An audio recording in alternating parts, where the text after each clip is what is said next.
welkom by vanoggend se oordeenking. Kom ons word net vanoggend eers weer stil en ervaar God se teenwoordigheid hier en nou, soos jy die dag begin.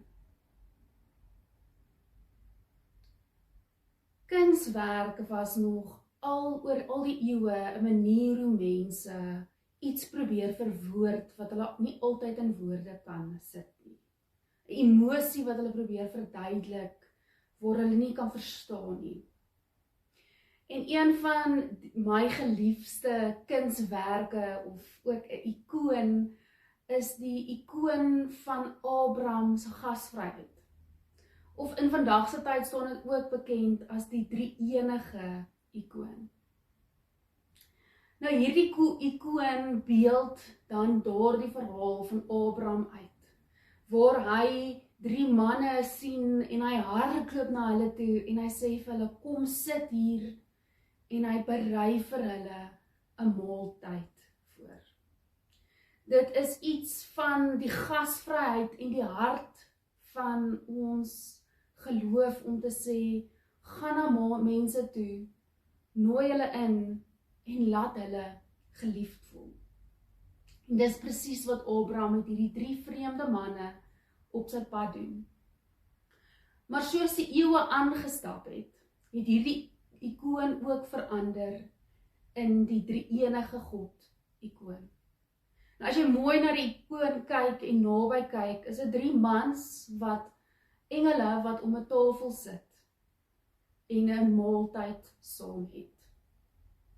Maar tog, as jy bietjie nader kyk, kan jy sien hierdie 3 ikone word amper een.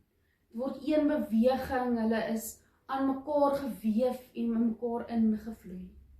En dis juist hoekom dit bekend begin staan het as die drie-enige ikoon.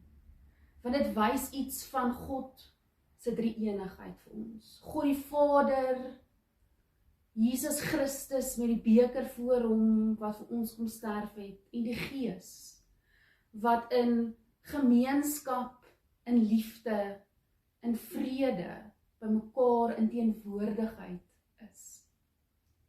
As jy bietjie nader kyk, sien jy ook tog, daar is 'n spasie oop in hierdie prent.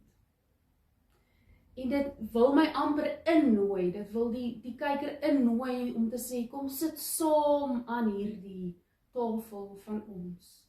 'n Tafel van liefde, van gemeenskap, van eenheid. En dit is ook wat God vir jou dalk vanoggend wil innooi weer. In jou vandag se eenvoudige, normale werksdag, nooi God jou weer in om in hierdie liefde geomarm te word en om deur hierdie omarming te gaan uitleef in die wêreld. Om hom te sien in alles wat jy doen vandag. Maar as jy God jou innooi in hierdie liefde in, gee hy ook vir jou eintlik 'n opdrag. Hy sê, daar is nog baie plek vir ander mense aan hierdie tafel.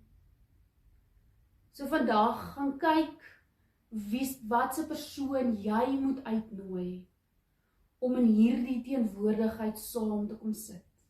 Vir wie moet jy vandag God drie-enig wees?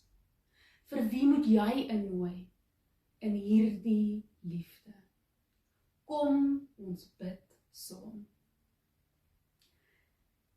Here God drie-enig, Vader, Seun en Heilige Gees. Dankie dat U ons innooi in U teenwoordigheid.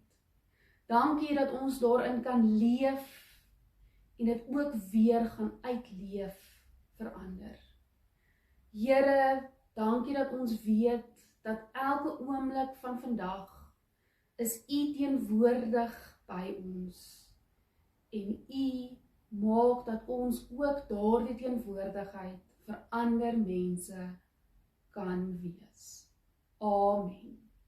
Mag julle 'n wonderlike dag beleef.